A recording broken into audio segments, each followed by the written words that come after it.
busting hump today. Has really a lot of the stuff that overgrew over the season. It's pretty awesome that she does that. She's actually starting her own little lawn service. She's only going to be doing tiny lawns for now, but she's taking classes. Anyway, I noticed that my rose bush, that's close to the one neighbor, that was coming out green, that we just trimmed, that was looking really good, that even bloomed early. That growled at me last time. Yeah, because we trimmed it like what, a month ago? Yeah. Is suddenly inexplicably completely dead. Just out of the blue. On another note, on that matter, the neighbor, that particular neighbor's really nice, but she's starting to mow up into my property, and I'm not going to say much, but Rebecca's just going to be mowing the property line a little better from now on to make it clear that we do know, because, property confusions do happen. But I'll show you that side of the house in a minute and I'll explain. But this was coming out. It's waving like it's still alive because we've noticed that all of the mimosas suddenly are either still dormant when they should be alive or completely dead too. Yeah, this has green on it. So it is still alive? Yep, and the trunk. What about the very tippy? Well, the tippy top is waving like it's still alive. Yeah, there's green all the way up and down. Okay, so I guess weirdly it's still asleep. The thing is, trees in this neighborhood do inexplicably die. What I was told by another neighbor is they think because there's this empty lot across from the houses, they're putting chemicals down and it's killing everything around the neighborhood. Because it's like it spreads out, except for the fact that this area died in a straight line coming from that direction. I used to have a hedge here. I like the butterfly bushes better, but yeah. So I'm going to walk back and hopefully Rebecca can meet me and she can show you the dead tree. But then I can show off all of her hard work. And this holly tree used to be really tall, and the tornado, that really big tornado that formed here and then took out Joplin, took it out, and the girl that was minding the house for me took it upon herself to have my trees cut from it, which I know people want to cut trees when tornadoes blow through, but it's the trees that did the windbreak for you. And if you're going to get hit by a tree from a tornado, that tornado can carry one for miles. So whatever, guys, come on. Nature, it's a bitch. We don't know. I mean, I thought this was an invasive tree that had come in, and I've kind of been letting it, and it does these beautiful flowers. They look like honeysuckle, but honeysuckle's a vine in my experience. So I am wondering if they're not edible. We'll look it up later. But here's the two. Oh, it fell. No, I pushed it. You could have waited for me, dang it. So, we could have filmed it being pushed. Dead, where it was perfectly fine. That one's still green. But, I like my mimosas. I'm fond of mimosas. I don't let them overgrow. Mimosas will take over a whole area, and I've been having her keep them from taking over all this time. So, but when a mimosa blooms, it's just so neat. It's all Dr. Zeusy. So now we're going to go through the yard. Just because for people who like to see the update of the thing. Nothing ever came of that woman having my trees chopped down, by the way, because you have to have somebody who's going to be on the right side of the law, willing to do what's supposed to be done. Of course, to be fair, I did not go down to the police station to get a report because I'm like, yeah, this place is just never going to back me up. I'm the outsider. I didn't go to school with these guys here. They all went to school together. And by the way, I'm repeating what they told me when I first moved in. Pawpaw tree, guys. Look how big it's getting. Now, 10 to 20 years before you get fruit. How many years old is this tree? It was about 1 or 2 when we got it. Yeah. How many years has it been, you think? What year did I get it? Don't know? Yeah. Oh well. We won't be getting fruit this year is my point.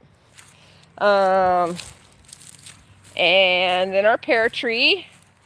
And I got the pear tree a friend that we'll be putting in the ground later. It's too hot right now. She's way hot, so she's having to take frequent breaks. And I'm having to point out to her places she's missed because the goal is for the invasive assholes that are taking over my yard, like the one standing behind her, to be gone so she doesn't have to like waste a lot of gas to come back anytime soon. That is the goal. But so the thing about that pear tree is I've never gotten to have the pears off of it except for the first year I put it in, guys, because something keeps eating them. The buckeye tree's looking good. I had a buckeye in the front, but it died. So I've got 2 buckeyes. I used to have 3, but the buckeyes took care of it this year. Now, normally I do nothing with the buckeyes, but I'm hoping to harvest them this year. Because I might have mentioned that we're wanting to take our properties and do an orchard. It was after a lot of thought.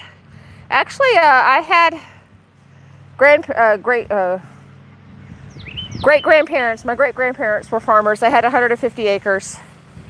And I have to tell you, if I could get those acres back and just restore the family, I would turn it into an orchard. But as it is, I'm just hoping to win the lottery so I can afford land to get an orchard.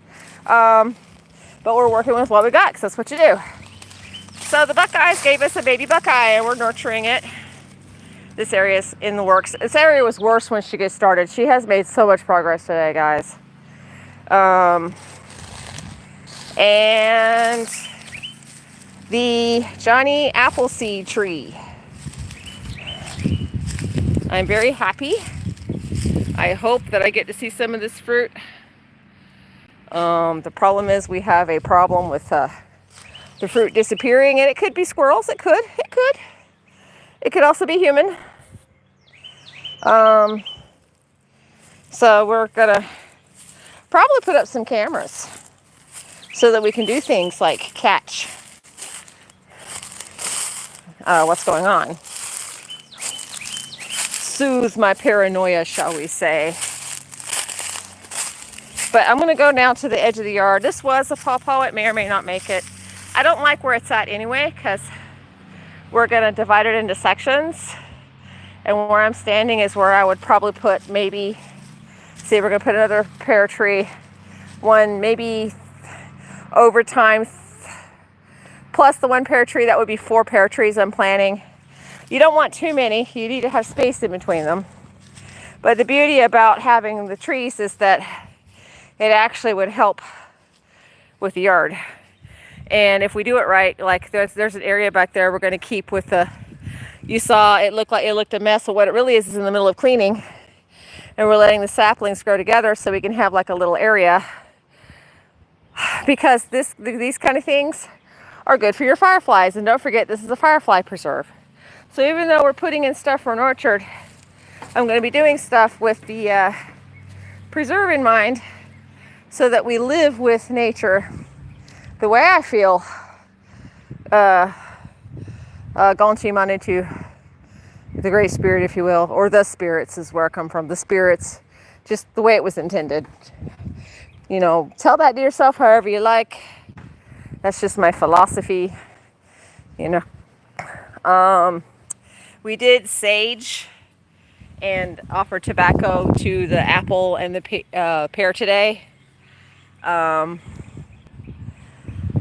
And I don't know, we usually get some pretty nice little buckeyes off these little guys. I know they're not edible, but people like them for crafts and stuff. So I'm like, you know what, instead of letting them rot, if I'm, you know, if I get the fortune, because it takes money to go back and forth, or I'll just have to bat my brown eyes at Rebecca and go, Rebecca, save the buckeyes. But I hope to be here for it, because buckeyes are cool. Wait, we gotta look at we gotta say hello to, we never named this guy.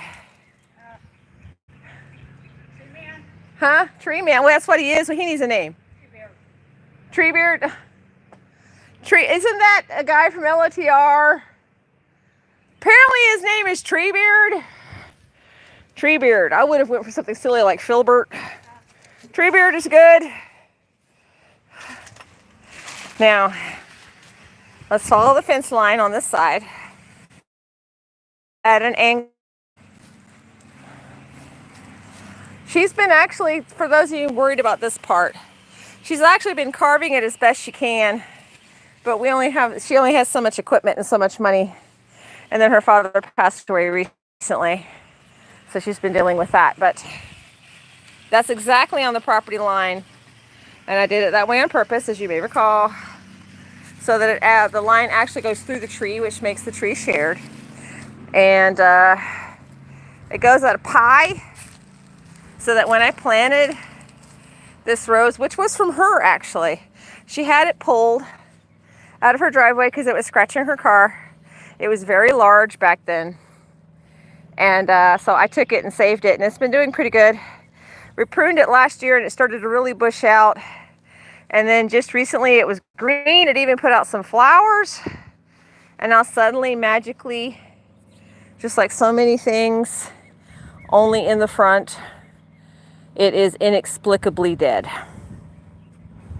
Just like that. Maybe it's lying. That way that move wasn't quite dead. Maybe it's saying, I feel like I can go for a walk. Let's hope that it feels like I can go for a walk. I'm hoping. I don't want to mess with it. I'm scared to kill it. But the property line then gets thinner and thinner and thinner. Now, when it was surveyed on this side way back when we had our fence built, unlike the other side of our property, in fact, I've got this right here marking the line. These are literally on the edge of the line where I marked it. Literally. So I have a sliver of yard right here. Unlike the other side where when they had laid things out, I don't know, maybe whoever did it was tired that day, but my property line goes into the neighbor's edge of their concrete, but not on this side. And that was according to the last survey that I had done when we put in that fence. I mean, it's not much of a sliver right here. It's like literally we would mow part of this huge lawn to help her. We didn't mow all of it because we didn't want her to think that we thought we owned the property. But just to help her out, we would do that. That was a long time ago though. And then hard times hit us. So I need to show you guys this little nostalgic piece. The girl she left her nice little place. It was a little teeny weeny trailer, but she left it when I went to follow the hubby because he was stationed in Fort Polk and I went with him. She left her everything to live here. Now, mind you, she was living here for free, but the whole reason why I got her to do it was so that she could mind the house. She decided she was going to plant lilies here. I was so furious at the time.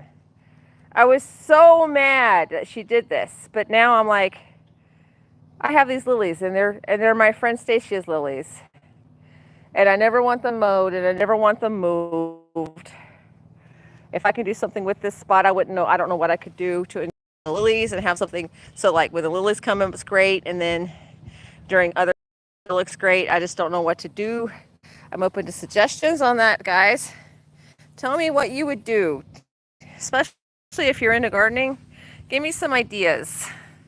I would love them. But yeah, chose lilies. So, and that's but you should have seen, I guess I should have filmed the yard before she started. That was my alarm to go work out, but I've been kind of running around today. I wish I had thought to show it before she started, because she kicks butt. She does good. Ooh, is it too late to show the butterfly bushes? There's one. Well, There's the looks like I missed the spring blooms. Oh no, that's from last year. Last year? Well, let's get them off so they'll bloom again then.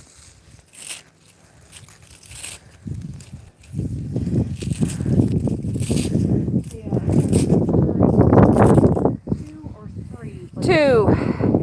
There was one put down there, but it's really hard to get things to live down there, and It's still alive. no, down in the courtyard. Oh, in the And since that's the plumbing area, I'd rather just leave that grass and living space, really. You know, put a table and chairs out there and chill out. That's the thing that you like it. Yeah, they keep coming back, those two little boogers. Now, I chose butterfly bushes because after much research and having seen one at full girth, they get huge. They get huge, and then they blossom into these beautiful blossoms, and it just would really, really beautify this spot. I didn't think this one was going to make it. It's starting to do good. I was worried. That one's been here a couple of years, but it's only just starting to shoot up, and that one's, I guess, it's doing okay. Maybe I should try some Miracle Grow before I head to Florida, see if that makes a difference. Maybe. Yeah, I can't swear by Miracle Grow, but older people do. I'm filming you working because, you know, people like that. That's it. Cut that sexy. Bow, chicka wow wow. Bow, chicka wow wow. Bow, bow, bow. Wow, wow, wow. Wiggle it, wiggle it. Woo! She's getting out the power tools. Wow, wow, wow, wow, wow. Oh, baby. Okay, this has become an X-rated show, so I should stop. No. This is getting ready to become educational. Do remember that originally the chainsaw was designed to assist with childbirth. Oh, God, yes, thank you. I did not need that. How exactly is never really quite explained. I know how, and I mean, I can imagine very clearly how, and no. Anyway, I think that's it. Now that she's written to, we don't want to talk about this land. Thanks, Rebecca, for killing the sexy mood. You're welcome. Killing sexy moods is what I do. That's my brother. We don't need to bring family into this. But yes, definitely give me your ideas about the lilies, guys. And look at all she has done. I own all that I survey. Rawr. I do know that down here. Oh. Hey, the stake got moved. Again? Look at it. I did look at it. It wasn't that far over before. That's what I thought. Of course, we can pull up the video and double check and make sure I'm not misremembering, but it was not that far over before. I need money, guys. Donate money so I can get a fence person come in to fence in the rest of what's mine. No, really. Because that stump that you can kind of see down there, that was my tree 100%. It was no line cutting it. All right, we're going. As soon as I figure out how. Well, I think there's a person in chat. It says so right here, or not. Okay.